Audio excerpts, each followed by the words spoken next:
Hi, I'm Tia with Badass Therapy. So let's talk about the holidays. So, for some people, the holidays are filled with joy and they're ecstatic about them. And then there's this year with the pandemic, right? It's making it a lot more difficult for folks to make decisions about the holidays. It's making it more difficult to communicate with family members about the holidays, to find that joy that we often have. And to be honest, really the holiday season has been a reason that people have ended up in therapy with me over the years, because there are a ton of reasons that people don't like the holidays. So, one, what I hear from a lot of people is that they have bad memories of holidays. When I was a kid, my dad hated Christmas with a passion. And so my Christmas memories with him were never good. He was complaining about having to see people, complaining about having to spend time with our family. He was not thrilled with the holidays. And so my childhood memories of Christmas with my dad are not good. And so I hear that from lots of clients, right? Where the holidays were a time of stress for their parents, a time of extra violence, extra aggression. And so for lots of folks, they just don't have good memories of the holidays. For lots of folks, as we're coming up on the holidays, there's a lot of pressure to have a good relationship with your family, right? There's a lot of statements about, oh, but they're your family. Oh, but you should maintain a relationship with them. Oh, but you should be happy to see them. And I am one of the people who has cut off a large portion of my family. I don't talk to them. When I spent time with them, I always left feeling worse about myself than I walked in. And that wasn't something that I wanted to continue.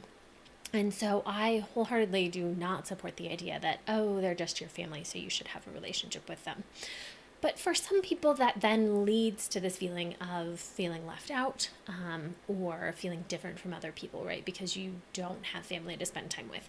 It's harder to talk to friends who are super excited about the holidays because they don't like their they love their family and don't understand why you don't like yours, why you're not excited to spend time with yours. And for lots of people, even though there's this idea of chosen family that we get to choose to spend time with, that are those people that care about us, that love us, that are there to support us, for some people it still just doesn't quite feel the same as having your biological family there.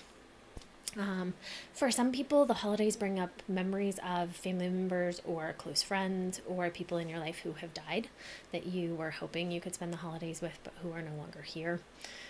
For lots of people, it's a lot of time of, being together with friends, being together with family. For those people who don't have those things, they feel really left out. And for, introverts, right, it can be a super overwhelming time of the year. And so there can be this, feeling torn between, I don't want to be left out, but at the same time, this is too many parties, too many gatherings, too many things in a row. And so it's really difficult, to kind of make those decisions. I hear tons of families who have more problems with conflict. There's a lot more arguing about what to do, whose house are we going to, who are we seeing, who are we not seeing. At family gatherings, there becomes, and particularly this year, right, more differences around political beliefs, differences around religious beliefs, differences around social justice beliefs, right? And so it just creates a ton more arguments. Or lots of what my family did growing up of just pretending, right? Like, I didn't tell my family I was a Democrat when they're Republican. I just ate a lot of pickles, right? I spent a lot of time going to the kitchen. I need another pickle, so that I didn't have to have those really uncomfortable conversations. And so it can be really difficult in trying to figure out how to set boundaries with your family, how to set boundaries with your friends, right? About what you're doing or what you're talking about or how you're doing things. And particularly if you have a hard time with boundaries in the first place, that becomes even more difficult in the holidays. What I'm hearing from lots of folks, even for this holiday, is that it's even more difficult to say no to things you want to do, right? So I want to see my family. I want to spend the holiday with my family, but I have to say no for my health, for their health, right? And that becomes even more difficult. Now we come to one of my soapbox issues, which is about gift giving. I feel like gift giving is one of the craziest ways that you can hurt people's feelings. When we're giving gifts, it's important that they show that we know the person, that we care about the person. Growing up, my dad used to give me my stepsister's favorite candy because he couldn't be bothered to ask me what my favorite candy was. And so one of my sisters, she gave me scented lotion at a time when I hated scented lotion. And so in front of her at a family gathering, I looked over at my sister-in-law and I said, "Do you want this? Because I'm not going to use it." because I didn't have the words or the skills at the time to explain why it hurt my feelings that she had done this kind thing of giving me a gift. I hear lots of complicated feelings from folks around gift giving, around, if this person bought me, then I feel like I have to reciprocate, but maybe I'm not in the same financial position, around, gift giving, showing favorites over who people care about, over family members who have more money but aren't, are buying you cheap gifts or refusing to buy gifts. So I feel like gift giving is one of those really complicated things that can lead to a lot of feelings, a lot of discomfort. For some folks, right, you don't celebrate the same holidays that other people celebrate. I have Native friends, Native clients who are like, fuck no, I'm not celebrating Thanksgiving. Yet, because of our overall dominant culture, they're still forced to take those days off. For myself, I've tried to celebrate solstice, but it is so close to, Christmas Eve and Christmas Day that oftentimes in trying to get clients in who don't want to meet on Christmas Eve and Christmas Day, I end up having to work solstice. And so it's really challenging for me where I end up sort of being forced to take days off that I don't give a shit about because I'm not Christian, right? I don't want to celebrate Christian holidays.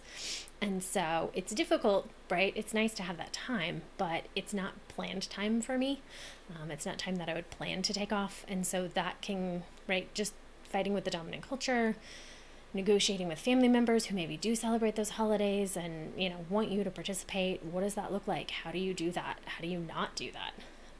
For many folks, right, the holiday season brings up feelings of being marginalized, right? Either that you're not included in gatherings because of your identities, that, right, you're not part of this dominant white culture, right? You don't want to celebrate Thanksgiving. You don't want to celebrate Christmas, right? Some of these things that are more religious, more spiritual, your own spiritual beliefs aren't, acknowledged or talked about, right? I've seen that with, right, Ramadan. It's not the same time of year, but I've seen that with coworkers who, their belief systems aren't acknowledged, right? Or, things like Kwanzaa, things like that. So it requires a lot more self-advocacy, right? And I know lots of folks don't want to have to teach other people about their beliefs.